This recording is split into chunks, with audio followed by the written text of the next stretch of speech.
यह आत्मा तो अजन्मा, नित्य, शाश्वत और पुरातन है। वह शरीर के नष्ट होने पर नाश को प्राप्त नहीं होता। तो इसका मतलब क्या हुआ? इसीलिए हे अर्जुन, जो इस आत्मा को अविनाशी, नित्य, अजन्मा और अव्यय जानता है, वह पुरुष भला किसी को कैसे मार सकता है अथवा मरवा सकता है? मतलब यह जो युद्ध की बात हो रही है, वह यदि तुम आत्मज्ञान की निष्ठा से करेगा, कर्तापन के भाव को छोड़ देगा, तब तुझे वह पाप नहीं लगेगा। परंतु यह बात हमें मानना पड़ेगा कि वह आत्मनिष्ठ जो है उसके लिए बात कही गई है। नहीं तो जितने टेररिस्ट लोग हैं तो वो तो गीता को ही अपने साथ रखेंगे। भाई ये देखो, आप लोग की गीता में कहा है, न हमने मारा ना किसी को मरवाया, हम न तो मारते हैं ना किसी को मरवाते हैं। ये नहीं, जिन लोगों के भीतर में आत्मनिष्ठा आई है उन लोगों के पास ये गीता जानी चाहिए, जो अपने आप को आत्मा समझते हैं और सामने में भी आत्मा को देखते हैं, उसके लिए यह है। तब वह जाकर के वो पाप के भय का निराकरण होगा और अकर्तापन की साधना यह उसके भीतर में जब दृढ़ हो जाएगी, वह दो प्रकार से हो जाएगी कि मैं, अहंकार जो है कि मैं करने वाला वह नहीं, ईश्वर मुझे कराते हैं। निमित्त मात्रम भव सव्यसाचिन, मैं तो मात्र निमित्त हूं। और दूसरा कि मैं जो है वह यह देह नहीं, मैं तो देही हूं, मैं वह शरीर नहीं, मैं तो आत्मा हूं। इस प्रकार से वह जो भोक्ता, ये कर्तापन का भाव यदि निकल जाएगा, तब जाकर के वह पाप तुझे नहीं लगेगा। और यहाँ पर जो आत्मा षड विकारों से दूर है, षड विकारों से रहित है, ये सब की बात भी श्री कृष्ण भगवान ने कही। और इसी कारण वह जो मरने और मारने से विपरीत है यह बताया। और फिर कहा न जायते मृते वा विपश्चिन, यह जो न जायते मृते वा कदाचिन, यह जो कहा जो श्लोक, उसी प्रकार का श्लोक कठोपनिषद में भी आता है। कहने का मतलब यह है कि ये मानव गीता जो है यह उपनिषदों का सार है। कठोपनिषद में एक श्लोक आता है, न जायते मृते वा विपश्चिन नायम कुतश्चिन्न बभुव कश्चित अजो नित्य शाश्वतोयम पुराणो न हन्यते हन्यमाने शरीर। बस एक या दो शब्द का ही डिफरेंस है। श्री कृष्ण भगवान भी यही बात बोलते, गीता में भी यही बात है कि न जायते मृते वा कदाचिन नायम भूत्वा भविता वा न भूय अजो नित्य शाश्वतोयम पुराणो न हन्यते हन्यमाने शरीर। थोड़ा सा ही भेद है। और हंता चेन्यत मनते मन्यते हंतुम हतश्चेन मन्यते हतम उभौतो न बीजानतो नाय हन्ति न हन्यते। ठीक उसी प्रकार का श्लोक है। यह मेधावी ज्ञान स्वरूप आत्मा न उत्पन्न होता है न मरता है। यह न तो स्वयं किसी अन्य कारण से उत्पन्न हुआ है, न ही उसी से कुछ उत्पन्न हुआ है। यह अजन्मा, नित्य, शाश्वत और पुरातन है तथा शरीर के मारे जाने पर भी नहीं मरता। यदि मारने वाला आत्मा को मारने का विचार करता है और मारा जाने वाला उसे मारा गया समझता है, तो वे दोनों ही उसे नहीं जानते, क्योंकि यह जो आत्मा है न तो मारता है और न मारा जाता है। इस प्रकार से यह श्री कृष्ण भगवान ने बारंबार इसको अर्जुन को समझाते हैं, नित्य आत्मा के नित्य का। आत्मा अविनाशी है, नित्य है, अज और अव्यय है, वह भला किसी को मार सकता है, इस प्रकार से समझाते हैं। अब इसके बाद यह जो आत्म तत्व की इतनी विस्तृत चर्चा करने के बाद ज्ञान योग, मानो ज्ञान योग जो उसकी ज्ञान योग का सारा सारांश श्री कृष्ण भगवान ने यह अर्जुन को दे दिया। उसके बाद में श्री कृष्ण भगवान ने उसको व्यावहारिक रूप से समझाने का प्रयत्न किया। यदि एक बार ज्ञान आ जाए तब तो हो गया, परंतु यदि ज्ञान आ जाता है तो श्री कृष्ण भगवान ने देखा शॉर्टकट पहले ले लूं, शॉर्टकट में हो जाता है तो बहुत अच्छा है। यदि उसको अपने आप को आत्मा के रूप में ले लेगा और आत्मज्ञान उसको मिल जाएगा तो सब कुछ ठीक हो जाएगा। देखा, पर श्री अर्जुन के मन में कोई असर नहीं है। अब उसको व्यावहारिक रूप से समझाना पड़ेगा। जो साधारण बुद्धि है उस बुद्धि के द्वारा उसे समझाना पड़ेगा, दैनंदिन उदाहरण के द्वारा समझाना पड़ेगा। इसलिए श्री कृष्ण भगवान ने कहा, वासांसि जीर्णानि यथा विहाय नवानि गृह्णाति नरोपराणि तथा शरीराणि विहाय जीर्णानि अन्यानि संयाति नवानि देहि। हे अर्जुन, यह जैसे मनुष्य फटे पुराने कपड़ों को त्याग कर अन्य नए कपड़े पहन लेता है, वैसे यह शरीर आत्मा भी जीर्ण शरीरों को छोड़कर अन्य नए शरीरों में प्रवेश करके आता है। तो तू चिंता क्यों करता है, इतना दुख क्यों करता है? अरे लोग नया कपड़े पहनते, दिवाली का समय होता है तो पुराने कपड़े निकाल देते हैं। अभी तो ऑर्डर देना शुरू हो गया, अभी टेलर की किसी के पास, टेलर के पास, किसी के पास टाइम नहीं है, सबके पास ऑर्डर फुल बुकिंग हो गया है। दिवाली का समय है, फुल बुकिंग हो गया, सब टेलर के पास, किसी के पास समय नहीं। क्यों? दिवाली का समय आ रहा है। अब पुराने कपड़े छोड़ दो, नए कपड़े। तो नए कपड़े पहनने से तो आनंद होता है। तो यह जो मनुष्य मरता है, मनुष्य मरने का कुछ नहीं है। यह जो शरीर है वह तो कपड़ा है, ऊपर का कवरिंग है, ऊपर का एक मात्र उसका आवरण है, वो वस्त्र है। और पहनने वाला तो दूसरा कोई है, तो पहनने वाला थोड़ी मर रहा है। यह जो वस्त्र है उसी को फेंका जा रहा है और अब नया वस्त्र मिलेगा। ऐसा नहीं है कि एक बार तुम्हारा वस्त्र चला गया तो तुमको बिना वस्त्र के रहना, नहीं। क्या होगा? नया वस्त्र मिलेगा। तो जिस प्रकार से मनुष्य पुराना कपड़ा छोड़ करके नया कपड़ा लेता है स्वीकार, उसी प्रकार से मृत्यु का मतलब और कुछ नहीं है। मृत्यु का मतलब होता है जो भीतर का जो जीवात्मा है वह यह शरीर रूपी जो वस्त्र है उसको छोड़ देता है और नया ले लेता है। तो उसमें दुखी होने की क्या बात है? उसमें तो आनंद होने की बात है। तो इतना दुखी क्यों होता है? तेरे जो गुरुजन हैं जिनका तू वस्त्र निकालने वाला है, तो वस्त्र ही निकालने वाला है, उनको नया वस्त्र मिलने वाला है। तो तू चिंता किस बात की कर रहा है? और तुझे ऐसा डर है कि कहीं मैं मर जाऊंगा तो तेरे को भी नया वस्त्र मिलेगा, तू भी मर जाएगा तो तुझे भी नया वस्त्र मिलेगा। तू तो मरने वाला नहीं, तू तो आत्मा है, मरने वाला तो दूसरा कुछ है। इस प्रकार से श्री कृष्ण भगवान ने व्यवहारिक रूप से भी उनको समझाने का प्रयत्न किया। इस श्लोक में पुनर्जन्मवाद की बात आ गई। जितने हिंदू शास्त्र हैं, अब वो अलग बात है कि कोर्ट में क्या कहा गया कि जैन धर्म माइनॉरिटी में आएगा कि नहीं, और उसको माइनॉरिटी दे दिया गया। अभी कुछ लोग मानते हैं कि हम हिंदू धर्म के अगेंस्ट अंदर में नहीं है। जो कुछ भी हो, भारतवर्ष में जो भी दर्शन शास्त्र का जिसका आविर्भाव हुआ, भारत माने हिंद, पहले सिंधु देश को बोलते थे, सिंधु नदी के तीर पर जो रहते थे उसको सिंधु, वो हिंद नदी या सिंधु नदी के नीचे बैठे इंडस रिवर से वो इंडियन हो गए, और सिंधु से हिंदू है और हिंदू हो गए। हिंदू एक कोई विशेष प्रकार का धर्म नहीं, पर वह जो लोग जो भारतवर्ष में रहते हैं सिंधु नदी के तीर पर, तो वहां पर से जो हमारे भारत में जो सभ्यताएं या धर्म या संस्कृति प्रकाशित हुई, जो इसका प्रादुर्भाव हुआ, वो यहीं से वो सनातन धर्म या हिंदू धर्म या वैदिक धर्म, और यहीं से बौद्ध धर्म और जैन धर्म, सबका प्रादुर्भाव भारत में ही हुआ है, इसलिए वो हिंदू ही है। परंतु अब वो लीगली हो कि ना हो अलग बात है। और ये जितने हिंदू धर्म हैं, बौद्ध धर्म भी स्वामी विवेकानंद शिकागो धर्म सभा में कहते हैं कि वह बौद्ध धर्म यह तो माँ हिंदू धर्म का ही एक बच्चा है, एक संतान है। जैन धर्म भी ये हिंदू धर्म का ही संतान है, वहीं से निकले हुए हैं। ये भगवान महावीर, भगवान बुद्ध, ये भारत में ही उन्होंने जन्म लिया था और यहीं की परंपरा में पले हुए थे। यही वैदिक परंपरा से उन्होंने अपने बाद में नया दर्शन शास्त्र ठीक किया, वो अलग बात है। परंतु प्रादुर्भाव हुआ है इसी सभ्यता में। तो जितने रिलीजन हैं सनातन धर्म के साथ जुड़े हुए या भारत में पनपे हुए, जैन धर्म हो, बौद्ध धर्म हो, हिंदू धर्म हो, ये सभी धर्म पुनर्जन्म में मानते हैं। ये हमें इसको स्वीकार करना पड़ेगा। कॉमन लिंक कहाँ है?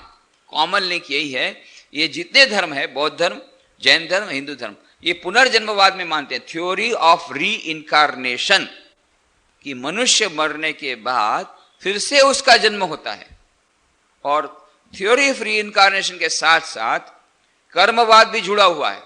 ये दोनों एक दूसरे के ऐसे संबंध से जुड़े हुए हैं, एक परस्पर संबंधित हैं। क्यों? यह पुनर्जन्म कैसे हो मिलता है? जैसे कर्म किए उस प्रकार का जन्म फिर बाद में मिलता है। खराब कर्म किए हों इस जन्म में तो उस प्रकार का जन्म मिलेगा, अच्छे कर्म किए हों तो उस प्रकार का जन्म मिलेगा। तो ये दोनों एक दूसरे से जुड़े हुए हैं, पुनर्जन्मवाद और कर्मवाद। और जितने ये रिलीजन हैं, हिंदू धर्म जिनको हम मानते हैं, हिंदू धर्म से, हिंदू धर्म के अपने आप को मानते हो या नहीं, जो भारत में पनपे हैं, ये सभी धर्म पुनर्जन्मवाद और कर्मवाद में, theory of reincarnation and theory of कर्म, कर्म का सिद्धांत, ये दोनों को मानते हैं।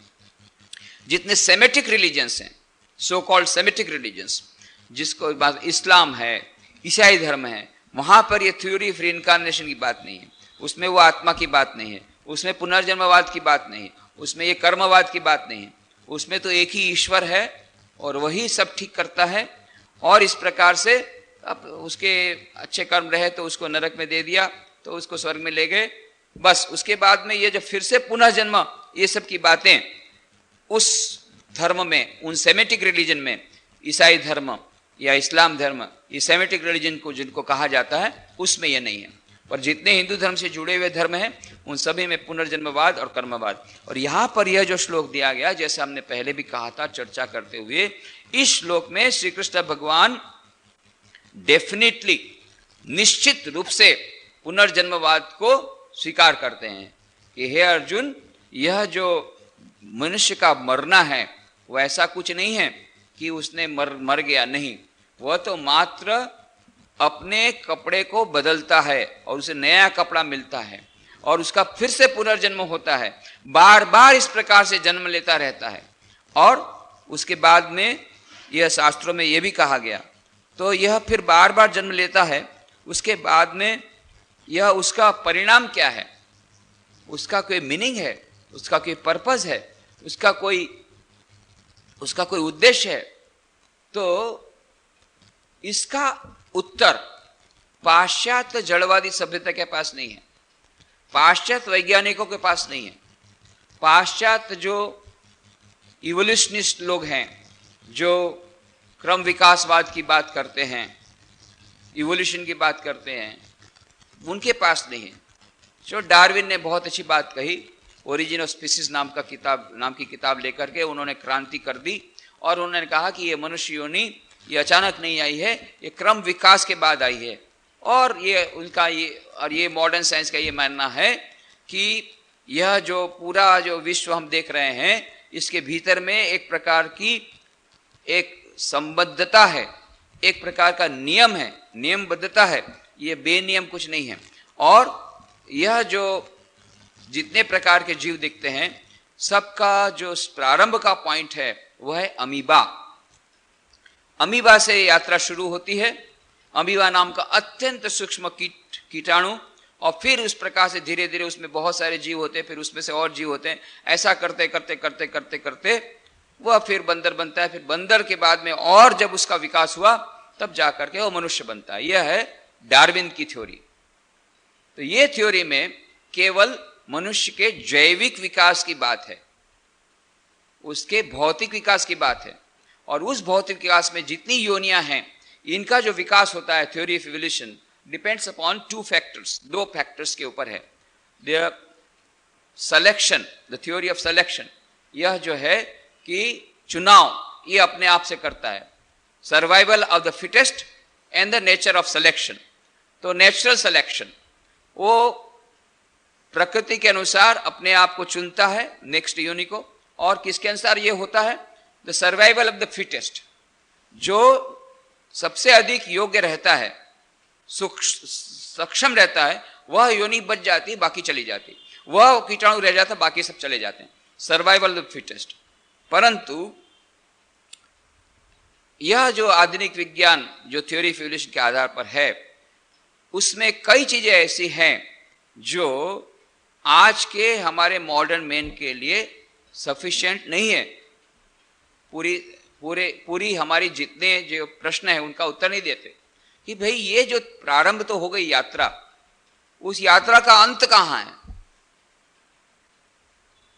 और साइंस, यदि हम जो विज्ञान है वह कभी स्ट्रेट लाइन में नहीं मानता है। There can never be a straight line.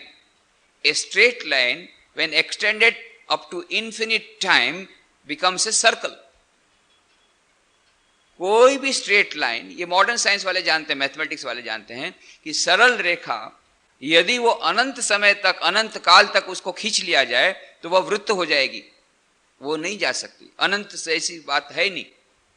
तो उसको प्रारंभ में जहां था वहां से वो वृत्ताकार होती है। तो ये स्ट्रेट लाइन जो मॉडर्न साइंस ने कहा, वो straight line is not a rational explanation, number एक। और उसके बाद में हमेशा से मनुष्य तक तो आ गया। और मनुष्य में हम देखते हैं कि उसके भीतर में एक विशेष प्रकार की चेतना है, ऐसी प्रकार की चेतना कि जहां पर वो अपने आप को जानने का प्रयत्न कर सकता है। ये चेतना कहां से आई? कॉन्शियसनेस। इसका उत्तर मॉडर्न साइंस के पास नहीं है। बोले वो अचानक प्रकट हो गई। अचानक प्रकट होना, आकस्मिक हो गया, एक्सीडेंट होना, ये विज्ञान की भाषा नहीं है। विज्ञान कभी आकस्मिक नहीं जानता, वो हमेशा किसी न किसी रैशनैलिटी और सिद्धांतों के द्वारा, नियमों के द्वारा उसे किसी फिनोमेना को, किसी घटना को समझाने का प्रयत्न करता है। वही है मॉडर्न साइंस, वही है विज्ञान।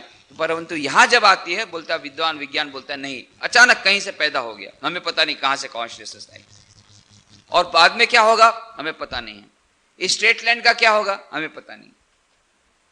परंतु स्वामी विवेकानंद बोलते हैं हमारे जो ऋषि मुनि हैं, इन लोगों ने बाह्य विज्ञान में तो खोज की, अंतर विज्ञान की भी खोज की, और उन्होंने इसका पूरा उत्तर दे दिया।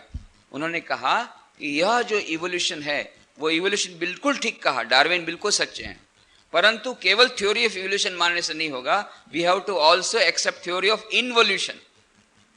क्रम विकासवाद नहीं, क्रम संकोचवाद। ऐसी कौन सी चीज थी जिसका विकास हुआ? वह चीज पहले से अमीबा में थी। यह जो कॉन्शियसनेस थी, that was in an involved form in that amoeba, और धीरे धीरे धीरे उसको जैसे जैसे जैसी सर्कमस्टांसेस मिली, फेवरेबल सर्कमस्टांसेस मिली, उस प्रकार से वह चेतना धीरे धीरे प्रकट होती गई, और जब मनुष्य योनि में आई तब पूर्ण उसका प्रकाश हुआ। पर यह चेतना भी चेतना के रूप में पूर्ण प्रकाश हुआ, और उसकी यात्रा वहां पूर्ण नहीं हुई है। मनुष्य योनि के रूप में अब वह साधना करेगा, साधना नहीं भी करेगा तो भी एक ऐसी स्थिति आएगी जब वह पूर्णता को प्राप्त हो जाएगा, और तब जाकर के पूरी यात्रा समाप्त होगी। तो यह मानो सर्कुलर फॉर्म में यह यात्रा है, स्ट्रेट लाइन यात्रा नहीं है, सीधी रेखा में यात्रा नहीं है। ऐसे हमारे साइकोलॉजिस्ट, हमारे जो प्राच्य, हमारे जो पुरातन जो शास्त्रज्ञ हैं, वे कहते हैं कि न केवल क्रमवाद, क्रम विकासवाद, क्रम संकोचवाद, यह जो अमीबा, उसमें भी वह चेतना छिपी हुई थी, पर उसको निकला होता। उसी प्रकार से प्रत्येक मनुष्य में वह परम चैतन्य तत्व छिपा हुआ है, अभी अप्रकट है, वह संकुचित है, उसको प्रकट करना है। जिस दिन वह प्रकट हो जाएंगे वह चैतन्य तत्व, उसी दिन पूर्णता की प्राप्ति हो जाएगी। उसी दिन वह, उस समय उसका पूरा अज्ञान खत्म हो जाएगा, पूर्ण ज्ञान की स्थिति आ जाएगी, पूर्ण आनंद की स्थिति आ जाएगी। तब उसमें फिर मृत्यु नाम की कोई वस्तु नहीं रहेगी। तो यह जो प्रोसेस है, यह जो पूरी यात्रा है, वो वृत्ताकार यात्रा है, सर्कुलर यात्रा है। परंतु ये नहीं कि जहां से प्रारंभ किया वहां ही समाप्त होने वाला है, नहीं। यह जहां से प्रारंभ किया और जहां समाप्त हुई, ये दोनों यात्रा के बीच में बहुत सूक्ष्म अंतर है। बाहर से देखने में ऐसा ही लगता है कि दोनों समान अवस्था है। स्वामी विवेकानंद कहते हैं घोर तमोगुणी मनुष्य, और जिसने जो तीनों गुणों से पार हो गया, बाहर से तो दोनों दिखते हैं, दोनों काम नहीं करते हैं, परंतु इसने सब कुछ प्राप्त कर लिया है, इसने कुछ भी प्राप्त नहीं किया है। लाइट बहुत अधिक रहती है, हम लोग चौंधिया जाते तब देख नहीं सकते, और लाइट बिल्कुल नहीं रहती है तब भी नहीं देख सकते। उसी प्रकार से दोनों बाहर, परंतु दोनों में अंतर इतना, हम तो लगेगा कि दोनों समान स्थिति, नहीं, दोनों समान स्थिति नहीं। एक में लाइट की अधिकता है, एक में लाइट की न्यूनता है। उसी प्रकार से यह जो प्रारंभ हुआ, विकास की यात्रा जो शुरू हुई अमीबा से, उसमें वह जो पूर्णता है वह अत्यंत संकुचित अवस्था में है।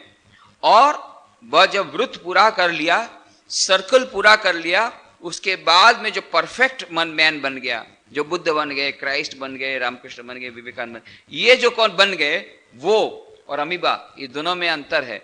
वहां पर वह जो चैतन्य तत्व वहां भी है, पर वो छुपा हुआ है। यहाँ मनुष्य योनि में आकर के वह अधिक प्रकट हुआ, और उसी मनुष्य योनि में फिर से और अधिक प्रकट होते होते होते संपूर्ण रूप से वह प्रकट हो गया।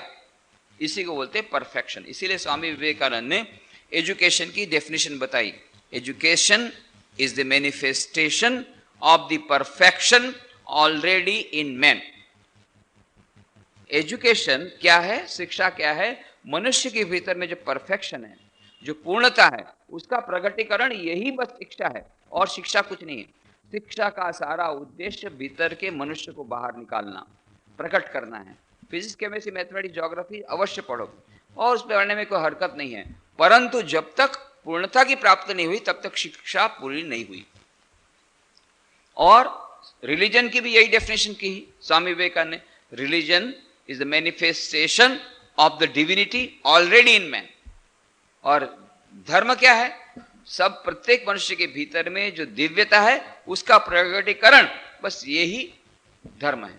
तो स्वामी विवेकानंद कहते हैं जो पूर्णता का प्रगटीकरण, ये हमारे साइकोलॉजिस्ट लोगों ने कहा, पतंजलि योग सूत्र में भी कहा कि यह जो पूर्णता की ओर अग्रसर होना यही यात्रा है। इसीलिए कहा गया असतो मां सदगमय, तमसो मां ज्योतिर्गमय, मृत्युर्मा अमृतम गमय। हे प्रभु, हमें असत्य से सत्य की ओर ले चलो, और मृत्यु से जीवन की ओर ले चलो, और अंधकार से प्रकाश की ओर ले चलो। कौन से अंधकार से? अज्ञान के अंधकार से। कौन से प्रकाश की ओर? ज्ञान के प्रकाश की ओर। तो यह जो आत्म तत्व, यह जो पूर्णता की जब प्रगटीकरण हो गया तब पूर्ण प्रकाश हो गया, पूर्ण ज्ञान हो गया। तो सारी यात्रा यही है। तो हमारे शास्त्रों में यह जो कहा गया कि केवल इवोल्यूशन नहीं, इन्वोल्यूशन और पूर्णता की बात कही, और इसीलिए स्वामी विवेकानंद ने सारा सारांश दे दिया। जो हमारे हमारे जो साइकोलॉजिस्ट लोगों ने, पतंजलि ने जो कहा था, इस थ्योरी ऑफ इवोल्यूशन के बारे में जो बातें बताई थी, इस बारे में सब कुछ जो बताया था उसका सारा सारांश स्वामी विवेकानंद ने कह दिया। Each soul is potentially divine, the goal of human life is to manifest this divinity within by controlling nature external and internal. Do this either by work, worship, psychic control or philosophy, by one or more or all of these, and be free. This is the whole of religion. Dogmas, rituals, worship, some temples, mosques, churches are but secondary details. प्रत्येक मनुष्य में दिव्यता विराजमान है, पूर्णता विराजमान है। मनुष्य जीवन का लक्ष्य है उस दिव्यता को प्रकट करना। कैसे? बाह्य एवं अंतः प्रकृति को वशीभूत करके। तो यह जो डार्विन ने कहा कि प्रकटीकरण हो रहा है, वह जो इवोल्यूशन, वो बात बिल्कुल सच है, परंतु वहां पर वो जैविक रूप में है। It's only biological evolution, it is only physiological evolution.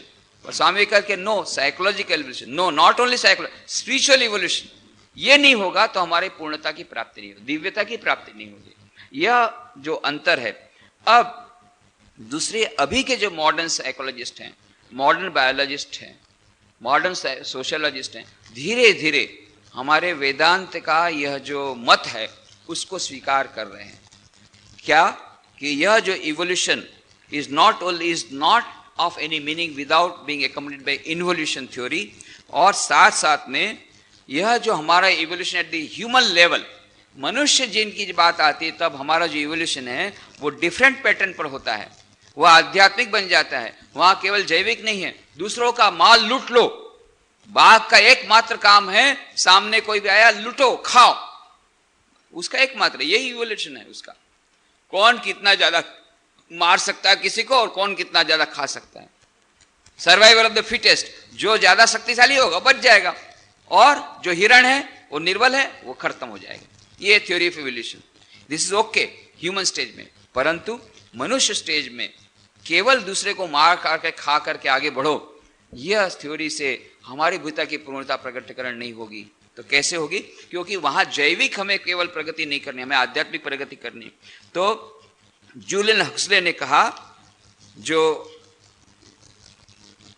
Julian Huxley ये बहुत बड़े हमारे मॉडर्न साइकोलॉजी, मॉडर्न बायोलॉजिस्ट हो गए, उन्होंने भी स्वीकार किया, it is only through possessing a mind that he has become the dominant portion of this planet and the agent responsible for its future evolution, and it will be only by the right use of that mind that he will be able to exercise that responsibility rightly.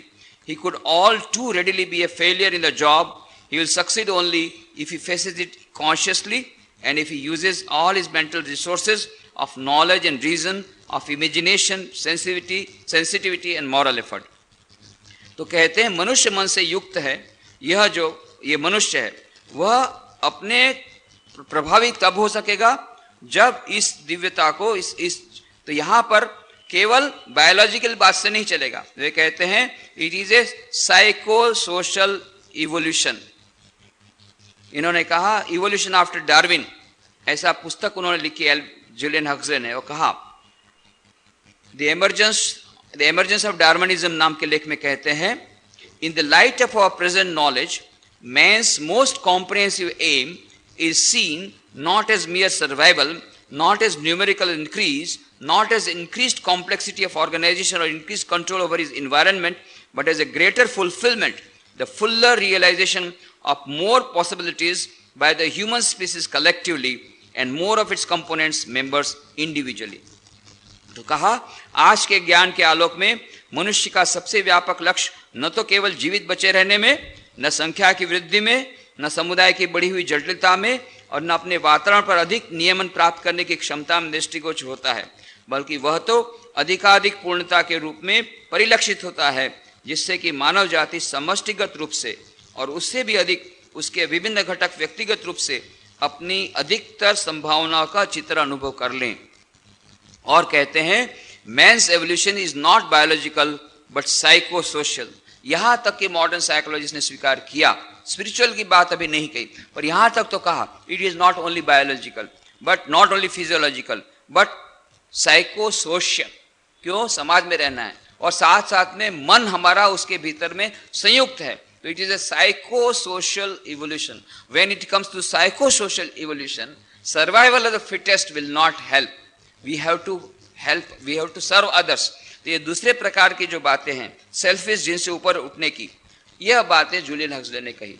उन्होंने यह कहा ठीक है, Darwin ने कोई गलत बातें नहीं कही, डार्विन ने अपने समय अच्छी बातें कही, डार्विन ने अपने समय में क्रांति ला दी, एक पूरे विज्ञान को एक नए दिशा प्रदान कर दी, पूरे सारे विश्व में विज्ञान को प्रतिष्ठित किया, क्योंकि तब तक केवल बाइबल के अनुसार ही किस प्रकार से मनुष्य आया और एक मिट्टी में से मनुष्य को बनाया, ये सब थ्योरी प्रचलित थी, ये सब डार्विन ने उसको खत्म किया और प्रतिष्ठा की नहीं।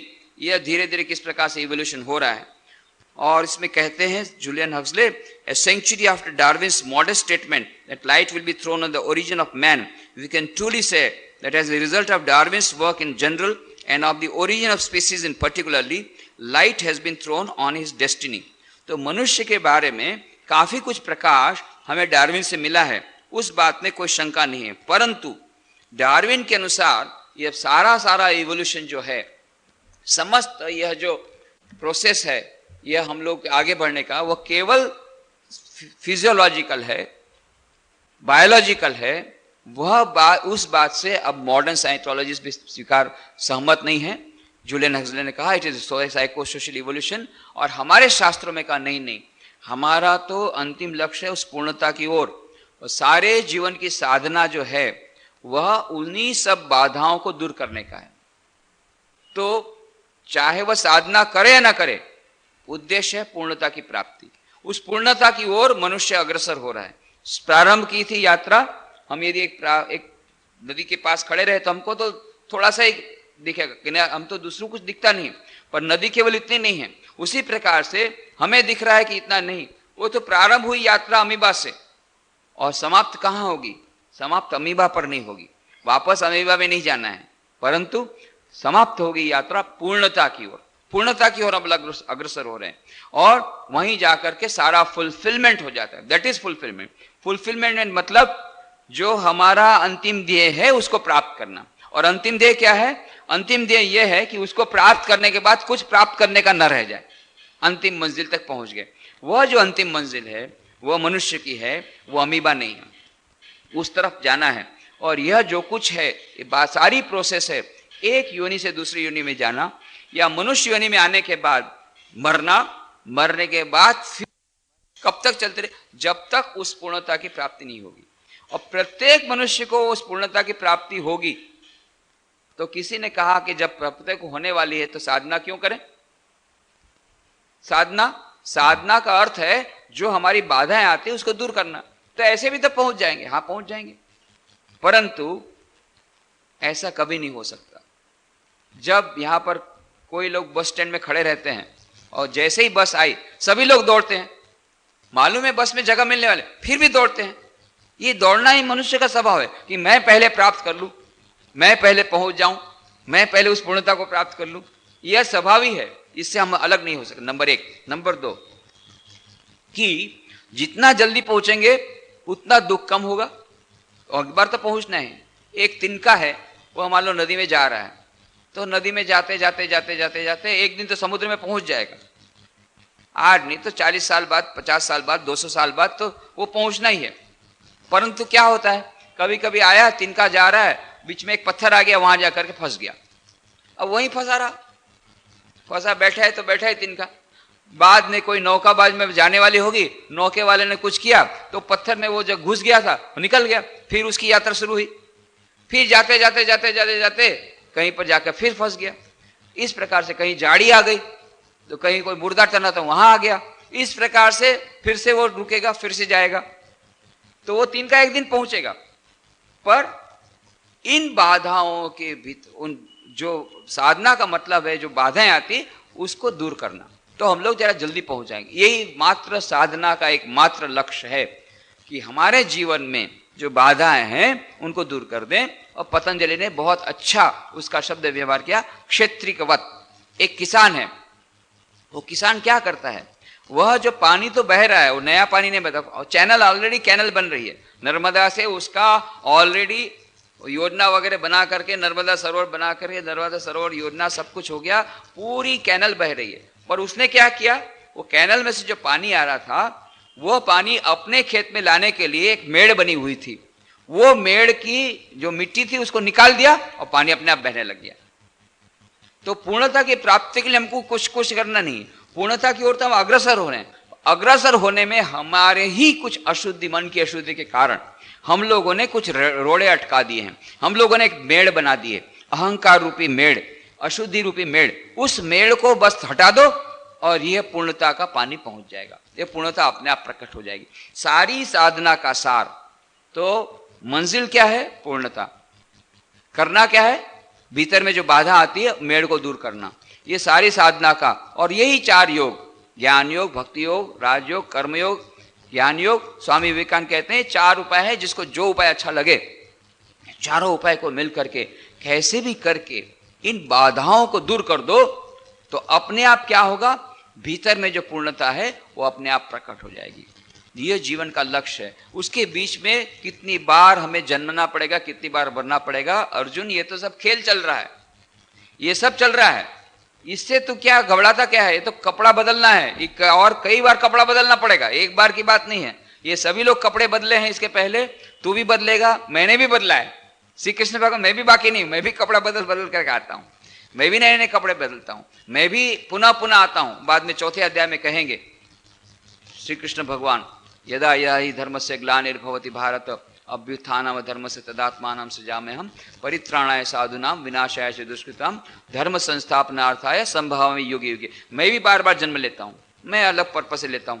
तो इस प्रकार से श्री कृष्ण भगवान ने अर्जुन को सीधा, जो उसका जो अज्ञान आ गया है, जो मोह आ गया है, जिसके कारण निर्बलता, दुर्बलता, कापुरुषता आ गई है, कायरता आ गई है, उसको दूर करने के लिए सबसे पहले शॉर्टकट बताया, जो अपने आप को आत्मा मान ले। और फिर अब व्यावहारिक ज्ञान शुरू दिया, देख अर्जुन, ऐसा नहीं है जो मृत्यु के बारे में तो सोचता है, ऐसा नहीं है, जातस्य ध्रुवो जन्म, ध्रुवो जन्म मृत्यस्य, ये भी बाद में बताएंगे। अरे जिसका जन्म है उसका मृत्यु निश्चित है, मृत्यु है उसका जन्म निश्चित है। ये तो मान लो कपड़े बदलने की बात है, उससे तो विचलित मत हो। जीवन का उद्देश्य और भी कुछ है, उसकी ओर हमें अग्रसर होना है, और इन बातों से तो विचलित मत हो। इस प्रकार से श्री कृष्ण भगवान सच्चा ज्ञान बताते हैं। अर्जुन, अभी तक तू ज्ञानी के समान बात कर रहा था, पर सच्चा ज्ञान क्या है तुझे मैं बताता हूं। जो सच्चा ज्ञान जिसको मिल गया इस प्रकार से आत्म तत्व का, फिर वो डरता नहीं है, और ना उसे कायरता प्राप्त होती है, और ना वो कभी दुखी होता है, ना उसे कोई किसी प्रकार का कष्ट होता है, ना किसी प्रकार अशांति होती। क्यों? उसको मालूम है कि यह सब जो है वह एक दूसरे उद्देश्य के साथ हो रहा है, और उसके साथ उसकी चेतना जुड़ी हुई नहीं है। कर्तापन का भोग जब तक रहेगा तब तक दुख रहेगा, कर्तापन का भाव जब तक रहेगा तब तक पाप रहेगा, कर्तापन का भाव जब तक रहेगा तभी तक यह फल की आकांक्षा रहेगी, और जब तक फल की आकांक्षा रहेगी तब तो सक्सेस मिलेगी कि अनसक्सेस मिलेगी, फेलियर मिलेगी।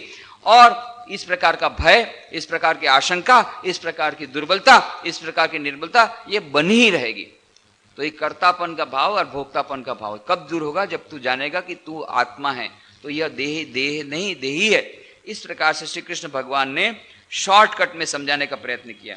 और भी कुछ उसके बाद में कुछ लोग ऐसे हैं जिसमें उन्होंने वो ज्ञान योग की बात कही है। बाद में जब जब नहीं होगा अर्जुन, उससे भी जब नहीं होता है, फिर श्री कृष्ण भगवान एकदम प्रैक्टिकल लेवल पर कि ठीक है जाने दे, अब फिलोसफी की बात जाने दे, अब तू स्वीकार कर ले कि तू फिलोसफी जो जितना बोल रहा था तू फिलोसफर नहीं है, बहुत प्रज्ञावान के समान बोल रहा था ना। प्रज्ञावान मैंने सच्चे पंडित क्या सोते हैं मैंने तुम्हें बता दिया। यदि उसको स्वीकार नहीं करता है, अभी प्रैक्टिकल के समझ होता है करता है, एक अपने आप को केवल राजा समझता है कि मैं राजा हूं, ये सभी ये शरीर है और देही वेही की बात छोड़ दो, आत्मा की बात छोड़ दो, मैं उसमें नहीं बच सकता हूं, तो तब भी तेरा कर्तव्य है युद्ध करना। क्यों? तू राजा है, देह आत्मा की बात छोड़ दे, राजा, ये तो बात सच्ची है। राजा का काम है युद्ध करना, लड़ाई से भागना नहीं। और लोग तेरी फिर बाद में निंदा करेंगे, उसको सहन कर सकेगा? बाद में श्री कृष्ण भगवान एकदम धराधर पर ले आते हैं, अच्छा आत्मा की बात छोड़ दे, धरा पर, ये भी बाद में समझाएंगे। तो कहने का मतलब है श्री कृष्ण भगवान ने द्वितीय अध्याय में प्रारंभ में ही अर्जुन को सर्वश्रेष्ठ ज्ञान देना शुरू किया। क्यों ज्ञान देना शुरू किया?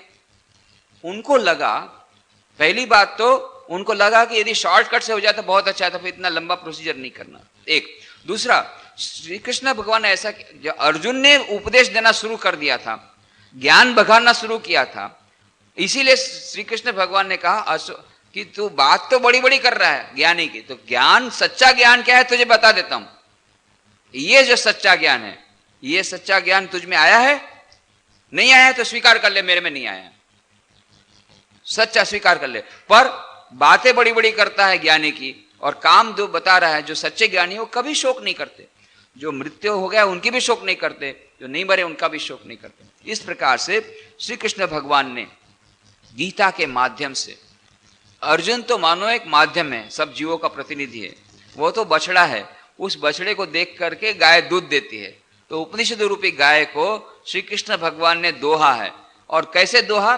सामने रख दिया बछड़ा, अर्जुन रूपी बछड़ा, अर्जुन को निमित्त बना करके समस्त मनुष्य जाति को यह श्री कृष्ण भगवान उपनिषदों का सार, दुग्धम गीतामृतम मत, ये अमृतमय उपदेश हमें दे रहे हैं। उपनिषदों का सार अत्यंत सरल भाषा में, अत्यंत सरल भाषा में, व्यवहारिक रूप से श्री कृष्ण भगवान हमें दुग्धम, ये अमृत का पान करा रहे हैं कि देखो यह जो मनुष्य जन्म है, यह सर्वश्रेष्ठ योनि किस प्रकार से है, हम लोग कितने भाग्यशाली हैं कि अब इतनी सारी अनंत यात्रा करते हुए मनुष्य योनि में आ गए, और ये पूर्णता की ओर हमें जाना है, और इस प्रकार से देही को हमें समझना है, और इस प्रकार से हमारा जो जीवन का उद्देश्य है उस परम आनंद की प्राप्ति है। यह सब श्री कृष्ण भगवान अत्यंत सरल शब्दों में धीरे धीरे ये अर्जुन को माध्यम बना करके समस्त मनुष्य जाति को यह परम संदेश सुनाते हैं। तो आज हम यहीं पर समाप्त करें।